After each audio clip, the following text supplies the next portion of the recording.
Quero convidar você a abrir a palavra do Senhor nosso Deus, lá em Atos dos Apóstolos, capítulo 2, nós vamos ler do versículo 42 a 47, ou melhor, isso, 42 a 47. Atos 2, 42 a 47.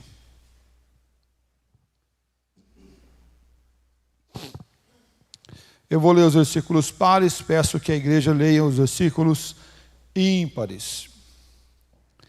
Diz assim a palavra do nosso bom Deus: e perseveravam na doutrina dos apóstolos e na comunhão, no partir do pão e nas orações.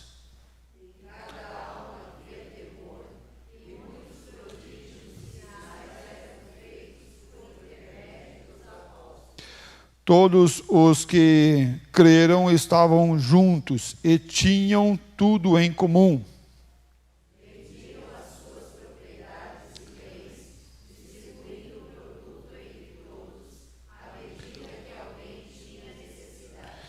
Diariamente perseveravam unânimes no templo, partiam pão de casa em casa e tomavam as suas refeições com alegria e singeleza de coração. Louvando a Deus e contando com a simpatia de todo o povo.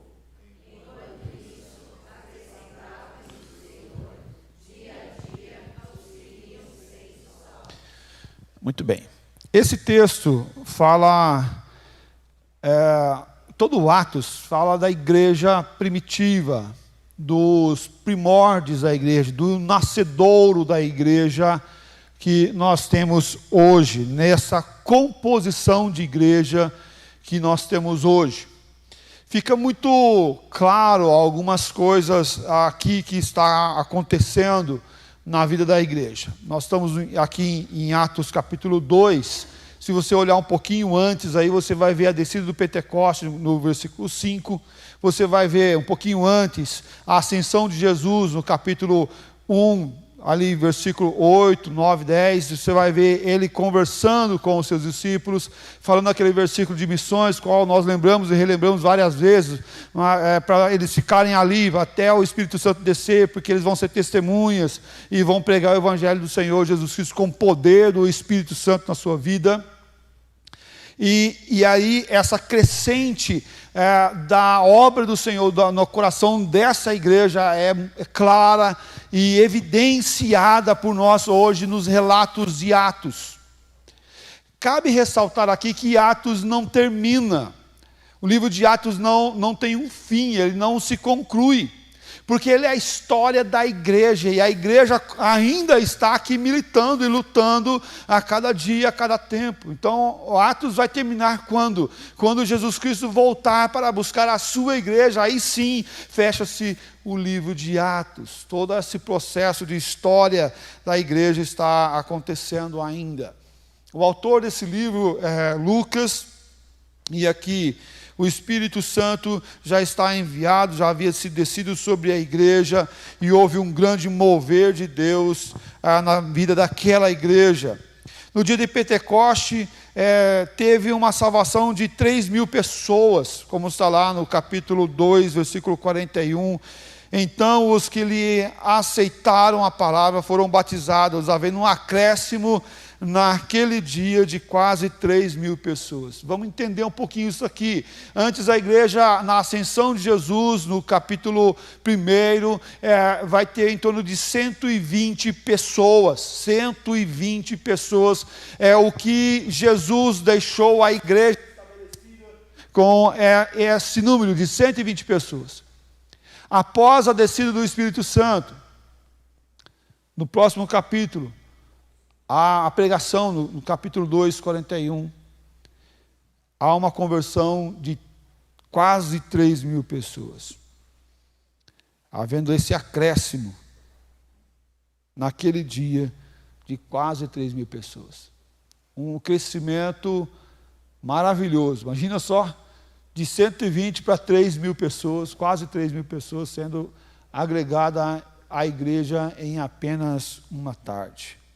Agora a igreja tinha 3.120 membros, um crescimento espantoso.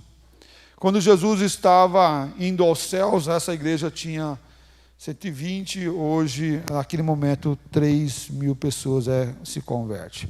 O próprio Jesus estava trabalhando na igreja de Atos e causando esse grande impacto na vida dessas pessoas, na comunhão dessas pessoas.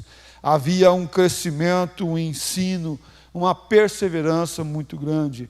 É interessante que a palavra de Deus vai nos trazer de forma clara o que aconteceu de saudável na vida daquela igreja, esse descer do Espírito Santo, esse mover de Deus no coração dessa igreja, essa pregação de forma contundente, poderosa, através não só de palavras, mas de uma ação do Espírito Santo que convence, converte o coração das pessoas. Eles não foram apenas convencidos do pecado, mas eles foram convertidos de dentro para fora. Não apenas no intelecto, do entender a mensagem de salvação, mas o Espírito Santo entrou nas suas vidas e converteu esses corações. Havia aqui elementos importantes para a nossa vida, e há elementos importantes para a nossa vida, de coisas que nós podemos fazer, até de coisas que nós não precisamos fazer hoje.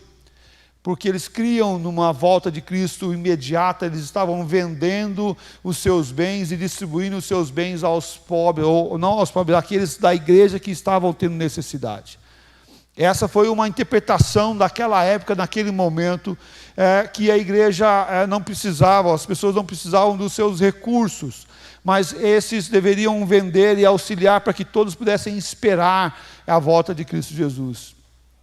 Nós estamos esperando a volta de Cristo Jesus, nós não precisamos vender os nossos bens, tirar nossos recursos e auxiliar, porque paramos de trabalhar. Não é essa a ideia hoje posta, mas a ideia posta é que a igreja auxilia um ao outro nas suas necessidades, sem vender os nossos bens e sem agir com essa interpretação aqui que eles tiveram naquele momento. Mas tem verdades maravilhosas para a nossa vida, de acertos da igreja naquele momento. Primeiro, eu quero ver aqui 3 verdades de uma igreja saudável. 3 verdades de uma igreja saudável. O primeiro ponto aqui é uma igreja saudável é dedicada à palavra. Uma igreja saudável é dedicada ou se dedica à palavra do Senhor nosso Deus. Não é a palavra de homens, mas a palavra de Deus. É a palavra do Senhor. É a palavra do Senhor que deve ficar em nossos corações. Não é apenas as experiências dos nossos irmãos. Não é apenas a questão de milagres que acontecem na vida de todas as pessoas que glorificam o nome do Senhor e até daqueles que não glorificam o nome do Senhor.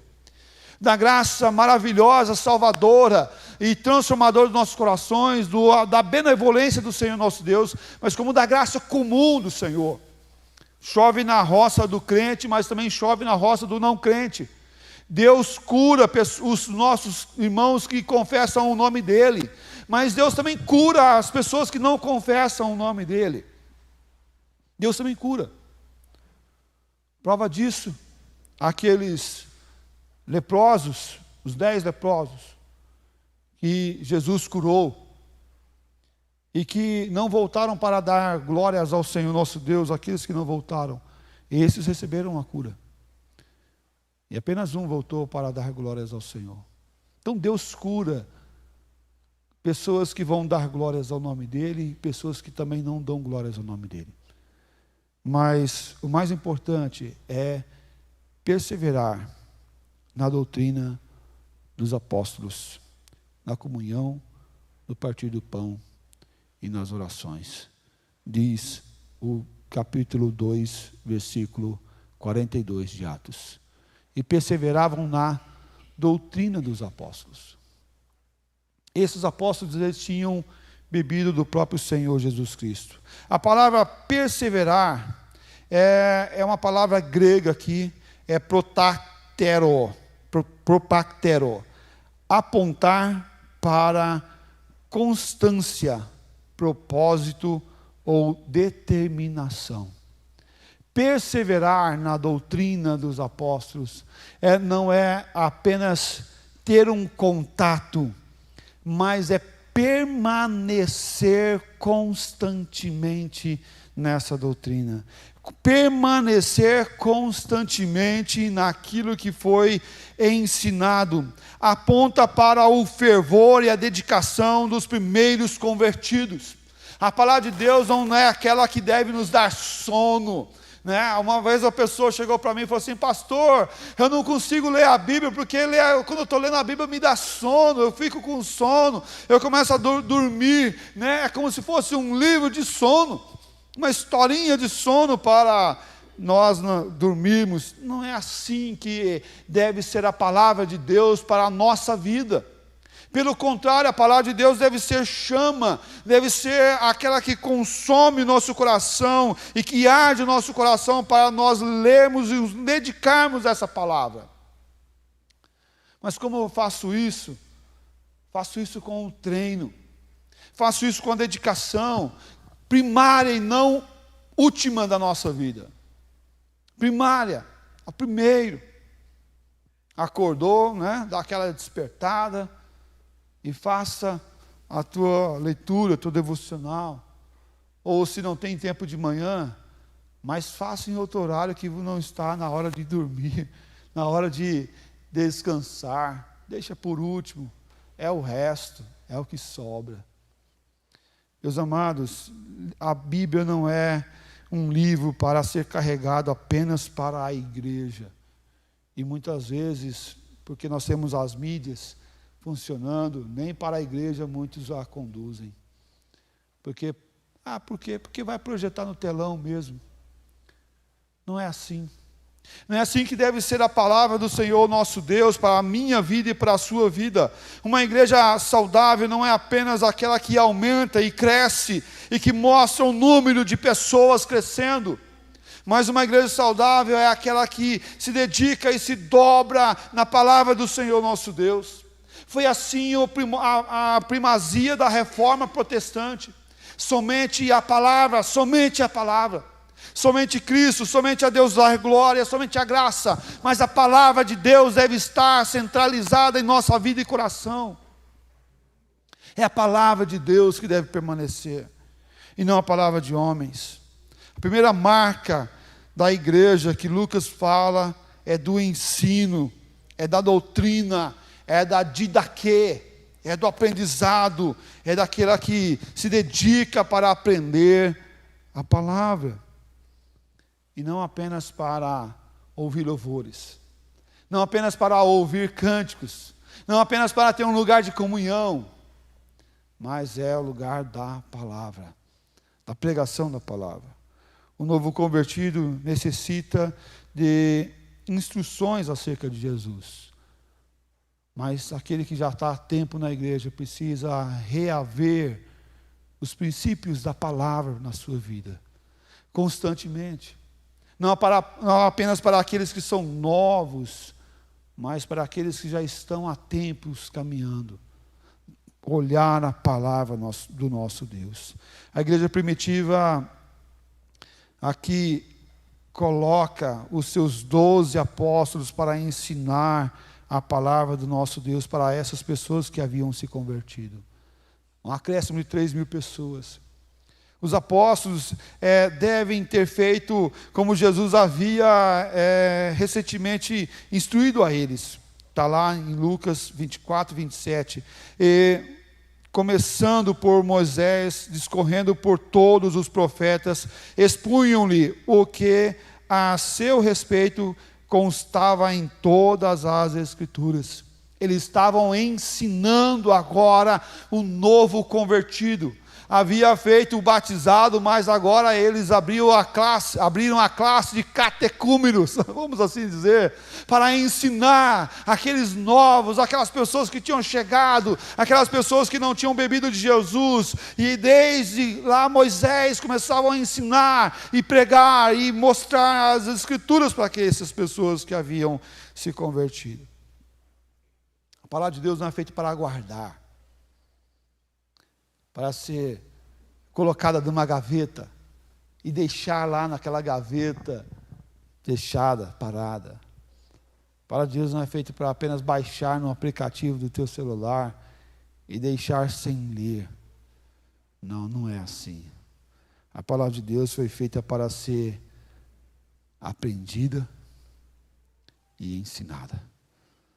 Assim deve ser nossa vida, meus irmãos. Uma igreja saudável é aquele que aprende, mas aprende com um fervor para pregar. O cristão não deve apenas ter a palavra como algo material, algo que agrega na sua vida, algo que é para trazer uma filosofia de uma autoajuda, ou de um repelir problemas, repelir e espantar problemas, como alguns acham, que basta abrir a Bíblia, colocar no Salmos 91 na sua porta da sua casa, ou na porta do seu estabelecimento, ou em coisa semelhante, que mal nenhum irá surgir, não, mal nenhum irá vir sobre eles. Algum coloca no carro, né, deixa lá no painel do carro, para livrar de acidentes, né? Para livrar de acidentes, para espantar mal olhado e coisas semelhantes. Não, não é assim. A palavra de Deus deve ser aprendida e ensinada. Se assim não for, não passa de um livro, não passa de um aplicativo sem relevância na sua vida. A palavra de Deus foi feita para ser lida e ensinada. Esses cristãos, eles estavam aprendendo e ensinando. A Confissão de Fé de Westminster, o Catecismo Maior, o Breve Catecismo, eles mostram a palavra do Senhor, nosso Deus, sendo alimentada no nosso coração como verdade do Senhor. Essas são baseadas na palavra que deve ser ensinada e orientando os nossos novos convertidos. Mas aqueles que já estão andando, reanalisando e vendo o que precisa ser acertado. Eles eram totalmente pessoas que buscavam o Senhor e dependiam da palavra do Senhor nosso Deus. Hoje nós temos a facilidade dessa palavra. A palavra está em todo lugar. Com certeza você já viu em alguns lugares onde não tem Bíblia escrita, ou Bíblia que chega até aquelas pessoas. Há pouco tempo nós vimos aqui o relato de irmãos, aqui na nossa igreja, que levaram Bíblias, que acabaram, o Velho Testamento que tinha sido acabado de traduzir para a língua de países que não tinham Bíblia. A alegria que eles tinham em pegar aquele Velho Testamento e poder ler na sua língua materna, e poder entender as Escrituras, a alegria que eles tinham, e que aquelas aldeias tinham, de pegar aquele livro, e a Bíblia do Senhor, e agora o Senhor chegou com a sua palavra em nosso meio. O que tem faltado nas nossas vidas é esse fervor da palavra. A palavra torna-se um livro comum, um livro que está a nosso alcance, mas portanto está a nosso alcance que distanciamos dessa palavra. Meus amados, você tem lido a Bíblia? Você tem dedicado a essa palavra como deveria dedicar? O ensino dos apóstolos chegam até nós para nos quebrantar e nos levar à consciência que devemos perseverar na doutrina dos apóstolos. Muitas outras doutrinas são colocadas a nós no nosso dia a dia. Filosofias, doutrinas, pensamentos. Não é isso que deve conter o nosso pensamento. Mas porque o meu pastor falou tal coisa, mas está conciliado com a palavra? Mas porque fulano de tal disse tal coisa, mas está conciliado com a palavra? Devemos ser como aqueles que a Bíblia fala que são os bereanos, aqueles que paravam, estavam ouvindo a pregação e falaram, não, onde está isso mesmo? Deixa eu dar uma olhada aqui, deixa eu conferir se está escrito na palavra. Assim deve ser o nosso coração, assim deve ser a nossa vida, a nossa dedicação. A segunda verdade de uma igreja saudável, que nós olhamos nesse texto, é uma igreja dedicada à comunhão, e perseverava na doutrina dos apóstolos, e na comunhão, no partir do pão e nas orações. Em seguida, a marca da igreja saudável está aqui, a koinonia, comunhão. Tem o significado de associação com uma pessoa, envolvendo amizade com ela, incluindo a participação nos seus sentimentos, nas suas experiências e na sua vivência. A comunhão deve ser algo em nossas vidas. Uma igreja saudável é uma igreja que tem comunhão sadia. Comunhão sadia não quer dizer que o presbítero Teles vai pensar igual a mim, no seu todo, na sua conformidade comigo em todas as partes. Pelo contrário, falei lá no acampamento que somos diferentes, em diferentes formas e gostos. Um vai gostar de salgado, um vai gostar de doce, uns vão gostar de bacon na pizza, outros vão gostar só de folha na pizza, né? Os vegetarianos, aquelas pessoas mais saudáveis, né? Que vai pegar a pizza e pede aquele sabor que não vem rúcula, né? Rúcula, tomate seco e assim por diante, né? Tudo bem. O meu eu passo. Pego de bacon. Eu pego de bacon. Mas não faz parte. O que nós não podemos divergir é que somos servos do Senhor Jesus Cristo. E que vamos sentar juntos para viver essa comunhão. Vamos sentar juntos para viver e sermos igreja. Algo que não dá para ser igreja apenas no online, apenas no assistir o culto. Não dá para ser igreja se eu fico apenas no distanciamento, no viver longe. Isso não é igreja. Você que está em casa, você é convidado a estar vindo à igreja para comungar juntos, se você assim puder.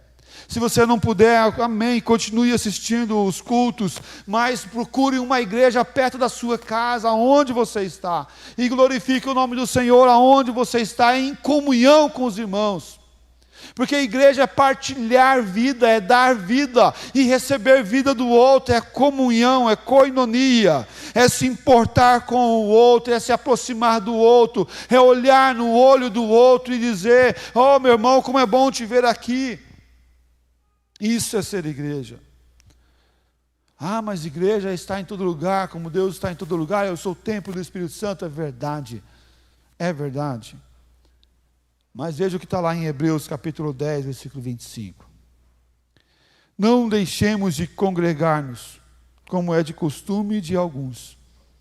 Antes, façamos admoestações, e tanto mais quanto vedes que o dia se aproxima. O dia se aproxima.